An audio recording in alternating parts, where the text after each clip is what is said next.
folks, to another episode of Coach's Corner here this week as your Granite City Lumberjacks did wrap up a weekend sweep out of division against the Wisconsin Woodsmen. I am your host, Paul Vold, joined with head coach for Granite City Lumberjacks, DJ Vold. And coach, it was a good weekend overall to get a couple of wins. But before we talk about the weekend, of course, a little bit of an odd start to the season as a whole. You play one game a couple weeks ago. You get a full weekend off leading up to, of course, these past weekends of games. A little bit of a different start here for the team, but I'm sure it was nice to at least get a little bit more time here with this group of players that, not a lot of returners coming into the season. Yeah, it's a younger group for sure. So we got a lot of new guys that we're trying to get on the same page. So it's kind of nice to have that off weekend where basically get 2 full weeks of practice, just kind of install stuff, work on things, whatever it may be. And did we want to play? Yeah, but it's not a bad thing since we don't bring our guys in overly early. We bring them in 10 days before we play our first game. So happy with where we're at and where we're going. Of course, we take a look at the weekend that was for the Lumberjacks, starting off the game on Friday. Very physical contest, winning by the score of 4-2 against the Woodsmen. How'd you really feel about, of course, with this young group of players that you do have, kind of responding to a little bit of the attack and the physical play from the Woodsmen? Yeah, it's a great game for us to be in early in the year. Coach Valancourt does a good job of putting teams together and getting them to play the right way, and they play tough, they play hard. So I was happy with how we responded to it. Obviously, getting out of there with 4 points is great, and out of division weekend is always important, but overall, I think we held our own, and we've got some things to learn, obviously, with how we handle stuff. But for our first time being in a chippy one and a hard-fought game, I thought it went well. And of course, you get those 2 of the last 4 points on the weekend too, with a game on Saturday, with it being a 6-1 victory. Power play was a little bit more of a showcase there with opportunities to strike. How'd you feel about, of course, with special teams play so early on in the season, getting a little bit of success on Saturday? Yeah, it's nice when you have a group that kind of clicks and can snap it around and does good things for you on the power play. It also helps when you have a guy like Ty Smith shooting the puck. So obviously he got 3 to go in Saturday night, so that's a big boost for us. And penalty kill has been pretty good. Again, it's something we work on a little bit this time of year, and then towards the end of the year we don't work on it a ton because everybody knows what they're doing, and power play is purely a chemistry thing, and I think we've got at least one group that kind of knows where each other's going to be at and has done a good job of getting it to go in. Of course, Ty Smith recording a hat trick on the weekend there, Saturday 4-goal weekend for him as well. And of course, very something that we're used to here the last few seasons, a battle in between the pipes there with seeing what we're going to get with the goaltending. You start one on Friday, one on Saturday as well. How'd you feel about the goaltenders' performances as a whole? Yeah, I feel like both of them stopped everything they were supposed to. Mm-hmm. Obviously, there was a goofy one Friday night, but I don't think I can blame that one on our goaltender. I don't know that anybody on the ice knew where the puck was, so it's hard to stop it when you don't know where it is. Outside of that, really happy with every effort we've got in net, including the home opener. So we're going to have some tough decisions down the road, but it's a good spot to be in to have more than one guy that can win you games, and I think we've got 2 or 3 of them that are capable of doing it. You return back home to Miller Buick GMC Arena here this weekend against Mason City, back to the West Division. What do you see here as some things to kind of address from the first few games of the season just to continue on with this matchup against the Toros? Yeah, we got to be better defensively. Obviously, Mason City, regardless of where they're at in the standings, always puts up a good fight. They're off to a good start this year, and new coach Alex North down there is a guy I know and know he does a good job, so we're going to get a good test this weekend, and we're excited for it. But we got to get better defensively and better playing away from the puck. Obviously, guys are good with the puck. It's the easiest thing to do in the game, and it's something you want to do, where we got to get guys to be better at things they don't want to do, or let's say the hard things of playing physical, playing defense, blocking shots, things like that. All the things that'll make us successful, but again, it's early, so happy with where we're at, and we'll continue to put the work in. Head coach DJ Vold joins us here this week on Coach's Corner. Again, your Lumberjacks back in action this weekend at home from Miller Buick GMC Arena against Mason City. Friday and Saturday, 7:30 puck drops. Be sure to stick around with more Coach's Corner. I'm your host, Paul Vold. We'll be back with one of our player interviews coming up next.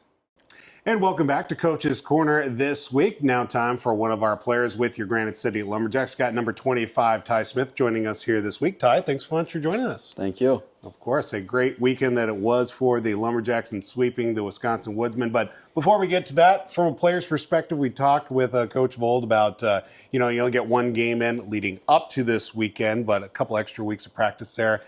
What was it like there with only getting one game to start off the season, get a few extra practices in leading up to this past weekend?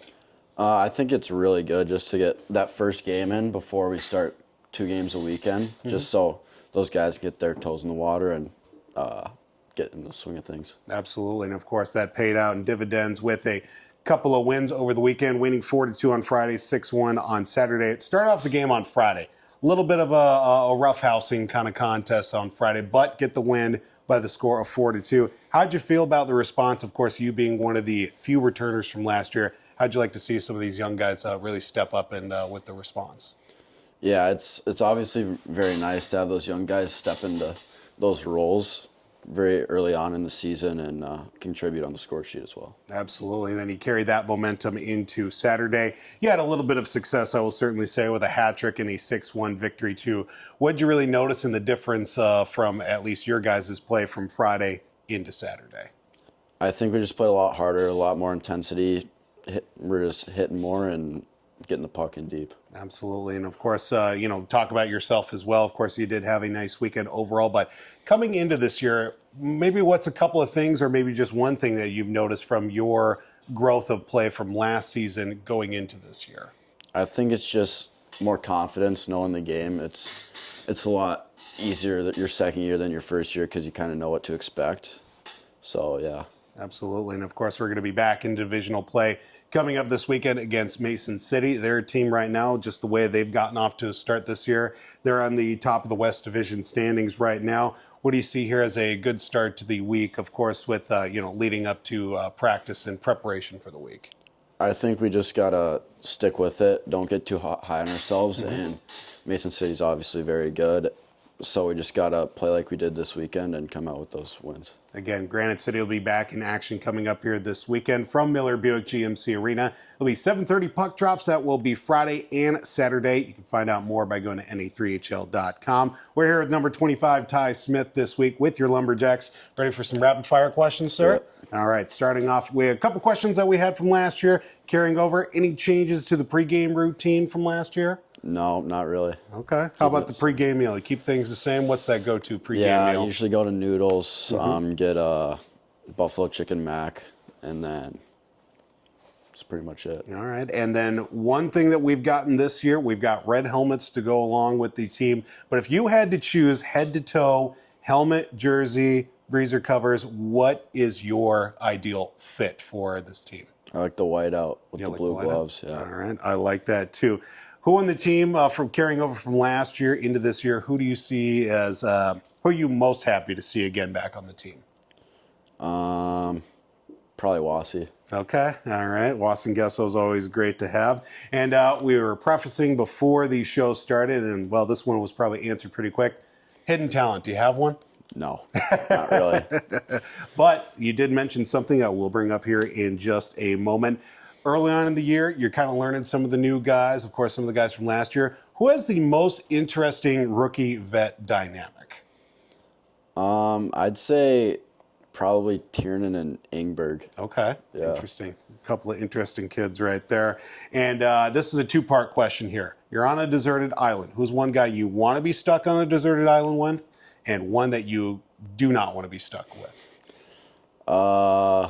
Probably wouldn't want to be stuck with Garrett Plod or Manny. Okay. And then probably like Razor or Tiernan. Okay, absolutely. A little bit of entertainment from those two guys that you do want to be stuck on an island with. Yeah. What is maybe one, television show or program? What's a guilty pleasure TV program of yours? I like Suits. Suits is a good show. Suits is a good one. Who's got the worst car in the team then? If you've seen some of the guys back from last year and some of these new guys, who's got the worst ride out in the lot? Jack Postula. Interesting. Okay. Last one, you talked about your golf game. We got a little bit of a sneak peek of that as well with the, the annual golf outing. Who is your ideal golf foursome, including yourself? So you and 3 other guys, who do you want to golf with? Okay, I'd go obviously me, and then I don't know. I golfed with Tiernan yesterday. He was he was a vibes guy out there. Okay, and got Tiernan.